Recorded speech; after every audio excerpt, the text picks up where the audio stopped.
the beginning of Romans 10, we saw that Paul's desire is that the Jewish people be saved. We saw that he sees that with their God-given zeal, with their godly zeal, but not understanding, raise up their own righteousness. And by raising up their own righteousness, they fail to submit to the righteousness that God has given. Now you have to understand that I am translating here from the Greek text, and we normally work with translations, and translations are tricky. But we have to understand the train of thoughts that Paul is coming, and we are now coming in verse 4, in Romans 10 verse 4, to one of those passages that is one of the most tricky passages to translate, maybe even in the Bible. And theology is split here. It says there, and I translate now, for Messiah is the end of the law for righteousness to everyone who believes.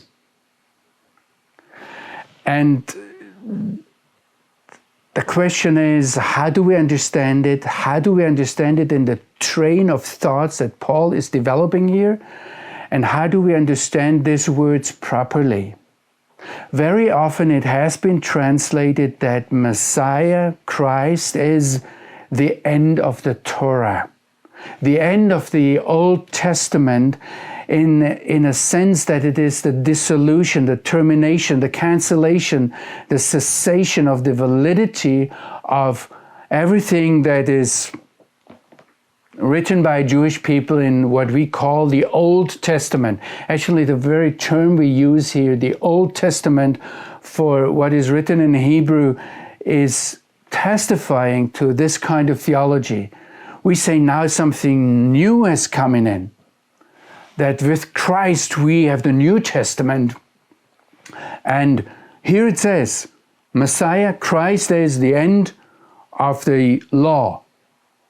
And we have now a righteousness in faith. Is that true?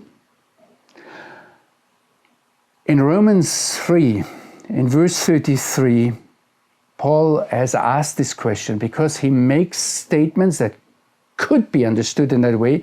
And he asked the question, do we then dissolve the law, the Torah, through this kind of faith? And he shouts there, by no means. Perish the thought, rather we establish the Torah. And in Romans 7, he underlines, he says, we know that the Torah is spiritual, or I might also translate it that the Torah, that what we call the Old Testament, is a spiritual gift. Paul says nothing, and I'm just quoting here a few passages throughout his life. He says, he claims in front of Agrippas, I'm saying nothing but what the prophets and Moses said would come to pass.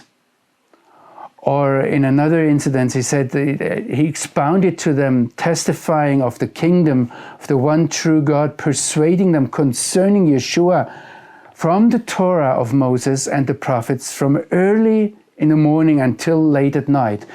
That was actually towards the end of his life in Rome, where he had the Jewish people, the Jewish scribes, Jewish rabbis, we would say today, sitting around him. And he had just this. He did not have the New Testament in that sense. He used Torah, the Torah and the prophets in convincing them that Yeshua, Jesus, is the Messiah. And we have many passages where he powerfully refuted the Jews in public, showing by the scriptures that Christ, or the Messiah, was Yeshua. And we come from a Christian tradition that tried to show that the law is over and a new time breaks in with Christ and cancels the old. But this cannot be meant if we understand Paul as a whole. Paul exclusively, if we go back to Romans 10, and if you look at this text in context, he exclusively argues from the Torah and proves wrong thinking versus right thinking from the chapters of Torah. He takes out of the law. The question is, what means fulfillment, or what means telos? What means the word termination? Does it mean maybe perfection, fulfillment? Does Paul here want to say what a lot of Israel lovers would like to hear here, that Christ is the perfection of the Torah?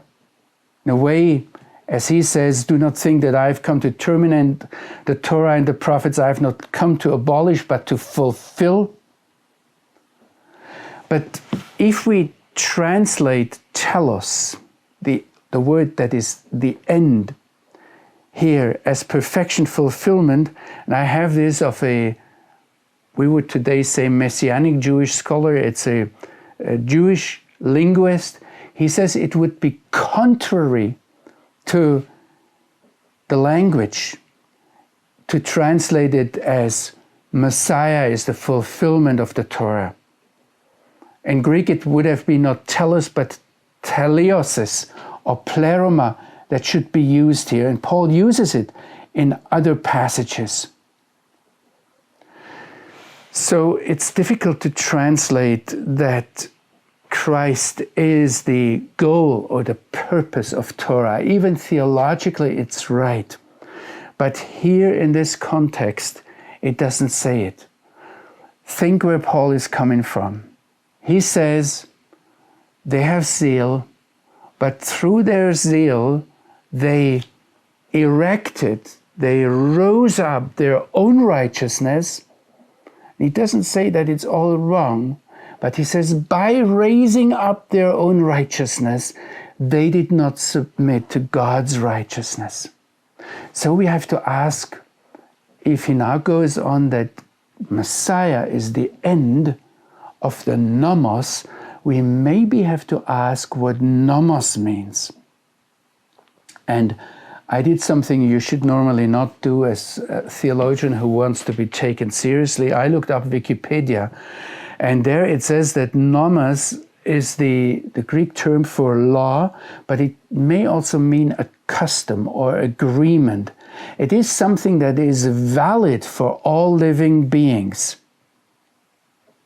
Now look, I think what Paul here wants to say in Romans 10 verse 4, in the context, in the train of thoughts, he wants to say that Messiah is the end of all what we as human beings raise up and erect as law, as agreement, as something that we have always been doing.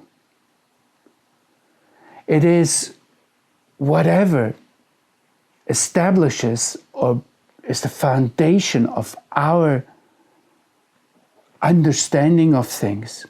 Messiah is the end of it.